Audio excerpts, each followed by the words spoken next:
আজকে দেখলাম সে কান্নাকাটি করতেছে মিডিয়ার সামনে, এসে বলতেছে যে আমার স্ত্রী, আমার বাবা অসুস্থ হসপিটালে, আর আমার স্ত্রী আমার বাবাকে না দেখা, বাবার কাছে না গিয়া অন্য পুরুষদের সাথে নাচ গান করে, আমি আমার স্ত্রীকে ছেড়ে দিব। তার পরিস্থিতিটা কোথায়? সেও ভাইরাল, সেও সেলিব্রিটি, তার পরিবারের অবস্থা কি? আজকে সে আফসোস করে, বলে আমার বউ আমার বাবাকে রেখে হসপিটালে, তার বাবা মারা গেছে, এখন সে কান্নাকাটি করতেছে। ও মিয়া, যদি তাকওয়া থাকতো, আল্লাহর ভয় থাকতো, তাহলে নিজের স্ত্রীরে কেউ হাজার হাজার লাখ লাখ মানুষ দেখবে, ইউটিউবে ফেসবুকে নিজের স্ত্রীর দেহ কেউ উলঙ্গ বেহায়াপনার মধ্যে লিপ্ত করে? কথা কন না করে? তাইলে ওই সেলিব্রিটি যার মধ্যে দিনদারিতা নাই, ওই ভাইরাল যার মধ্যে দিনদারিতা নাই, এখন আমাদের ইসলামিক অঙ্গনের একজন পরিচিত মুখ, তাদেরও যদি আপনারা এই হালত মনে করেন, তাইলে দিনদারিতা থাকলো? বলেন থাকলো? প্রিয় ভাইরা আমার, বন্ধুগণ আমার, আখিরি বক্তব্য, এটা যেন অভিনয়ের মঞ্চ না হয়, অভিনয়ের মঞ্চ না হয়। 2025 সাল 18 এপ্রিল রাত 10টা থেকে 11টা হুজুরকে অভিনয় করতেই হবে। হুজুরকে আমরা দেখবো না হুজুর অসুস্থ কিনা, হুজুরের বাবা মা অসুস্থ কিনা, কে কি আমরা দেখার টাইম নাই। আমরা হুজুরকে নিয়ে আসবো, লক্ষ টাকা খরচ করে আমরাও মানুষের কাছ থেকে কালেকশন করব, আর 10টা থেকে 11টা পর্যন্ত হুজুর জাক্কাস একটা অভিনয় করবে, আর সেই অভিনয়ের মধ্য দিয়ে আমরা আমাদের সবকিছু সুন্দরভাবে শেষ করব। আল্লাহ আমাদেরকে ক্ষমা করুক, বলেন আমিন। এটা অভিনয়ের মঞ্চ বানাবেন না প্লিজ, এটাকে অভিনয়ের মঞ্চ বানাবেন আমরা, আমি না, আমরা না, সকলেই রাজি আছেন তো ইনশাআল্লাহ? এই ওয়াজ মাহফিলকে অভিনয়ের মঞ্চ, যে এখানে একজন সুরকার উঠবে, একজন গায়ক উঠবে, একজন নায়ক উঠবে, একজন অভিনেতা উঠবে, উঠে কিছুক্ষণ অভিনয় করবে, তারপর চলে যাবে। না ভাই, ইত্তাকুল্লাহ, আল্লাহকে ভয় করো, ইত্তাকুল্লাহ, আল্লাহকে ভয় করো। আসুন আমি, আপনি, আমরা সবাই আল্লাহকে ভয় করি।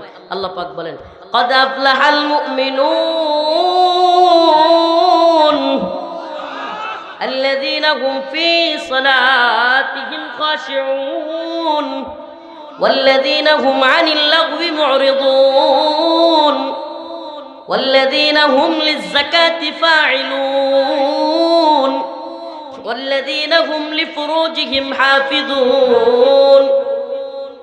আল্লাহ পাক বলেন, মুমিনরা সফল হয়েছে। قد أفلح المؤمنون, নিশ্চয়ই মুমিনরা সফল। কারা সফল?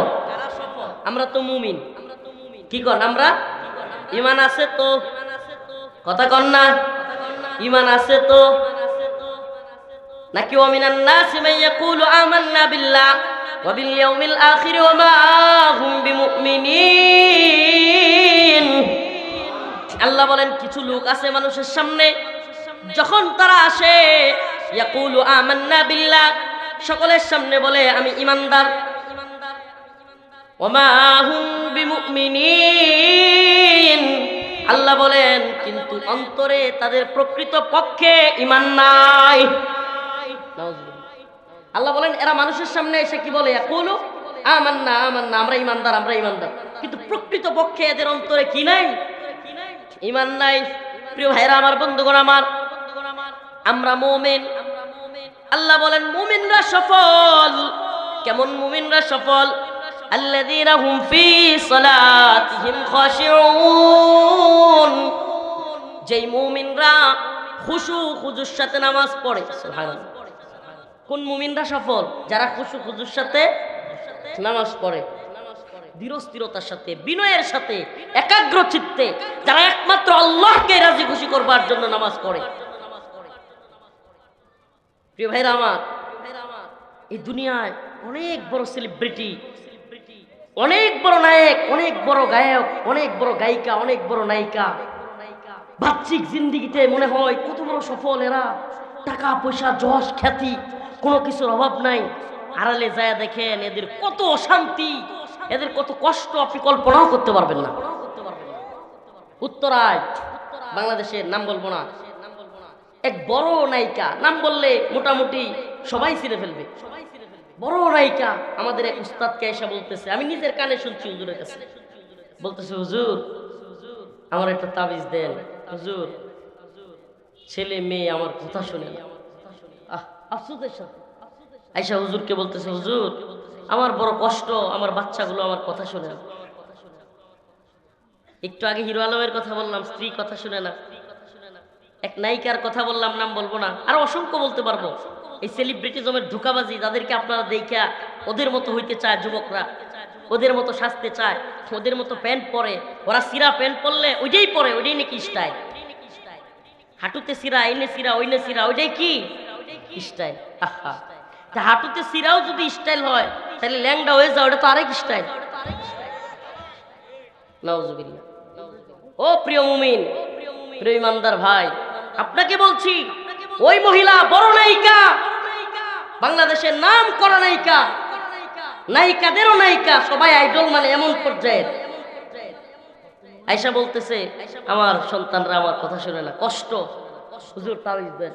প্রিয় ভাইরা আমার, আজকে আরেকজন বলল তার স্ত্রী কথা শুনে নাই, বাবা হসপিটালে মারা গেছে, যায় নাই, অন্য পুরুষদের সাথে নাচানাচি করতেছে।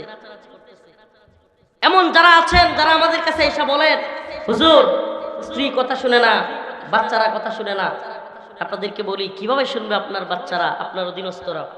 আপনি আপনার মালিকের কথা শুনেন না, আপনার অধীনস্থরাও আপনার কথা শুনেন। আপনি আপনার মালিকের কথা শুনেন না, আর আপনার অধীনস্থরাও আপনার কথা শুনবে না। একটা টিপস দিয়ে গেলাম, কোনো হাদিয়া লাগবে না। আপনি আপনার মালিকের কথা শুনেন, দেখবেন আপনার অধীনস্থরাও আপনার কথা শুনবে। আপনি আপনার মালিকের কথা শুনবেন, আপনার অধীনস্থরাও কি করবে? আপনার কথা শুনবে।